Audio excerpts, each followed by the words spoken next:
Sudan's rival military forces are accusing each other of violating the ceasefire that is due to expire at midnight.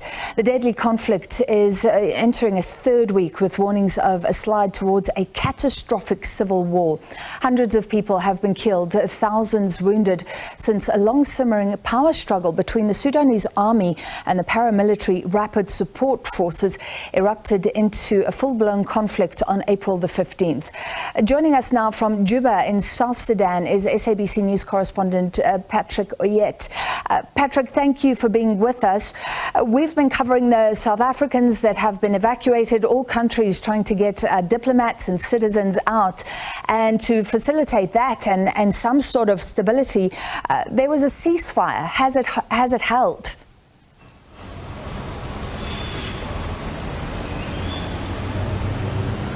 Yeah, the ceasefire has not really held that much, in as much as, of course, part of Khartoum saw at least some calm and people were able to get out, buy some foodstuff and also buy medicine and get fuel and some bread for their families.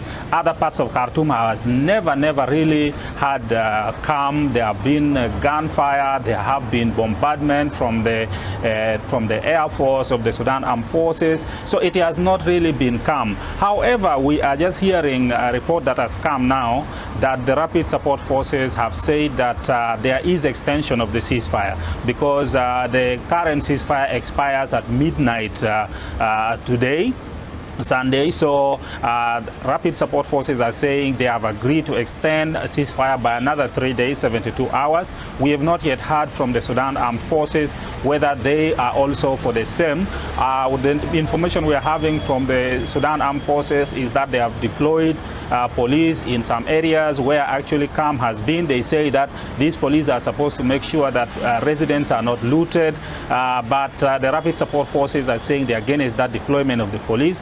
That's where the contention is. And yes, evacuation is ongoing. We've understood that South Africa has evacuated its nationals. Kenya has done the same. And also the Minister for Foreign Affairs for South Sudan has said that at least 25 Kenyan nationals were also evacuated through South Sudan.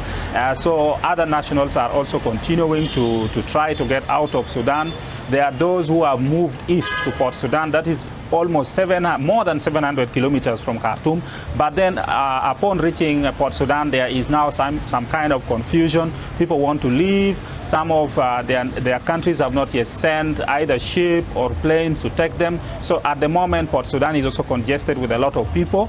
And there are also no basic goods, no money for those people to really buy what they need in Port Sudan. And I think the whole world has just been alarmed at how this has escalated so quickly, concerns about a deepening humanitarian crisis. With that said, I mean, a ceasefire is one thing, but are there any signs of a breakthrough or any signs that the two sides are coming closer together or are willing to talk?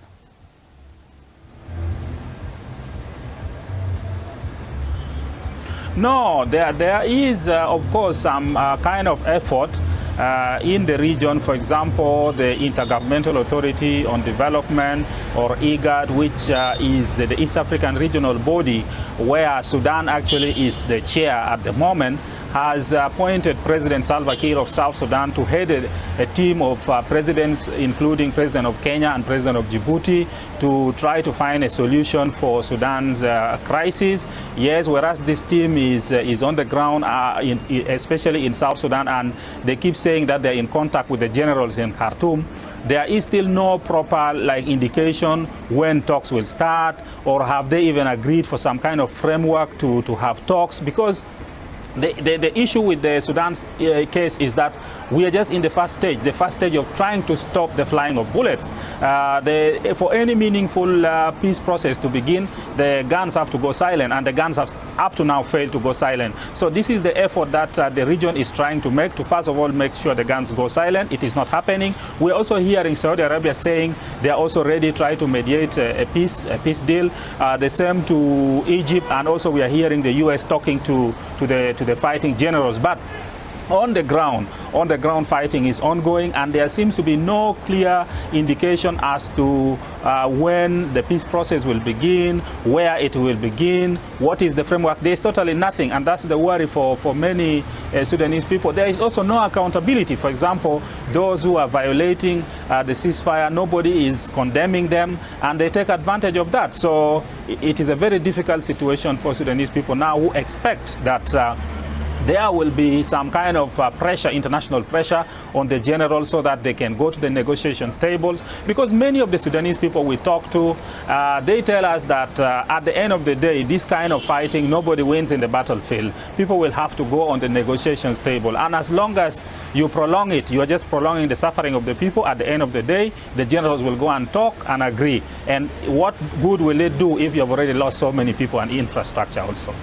Indeed, thank you. Please keep us updated. Patrick Oyet, SABC's news correspondent in Juba in South Sudan, following this situation closely for us in Sudan.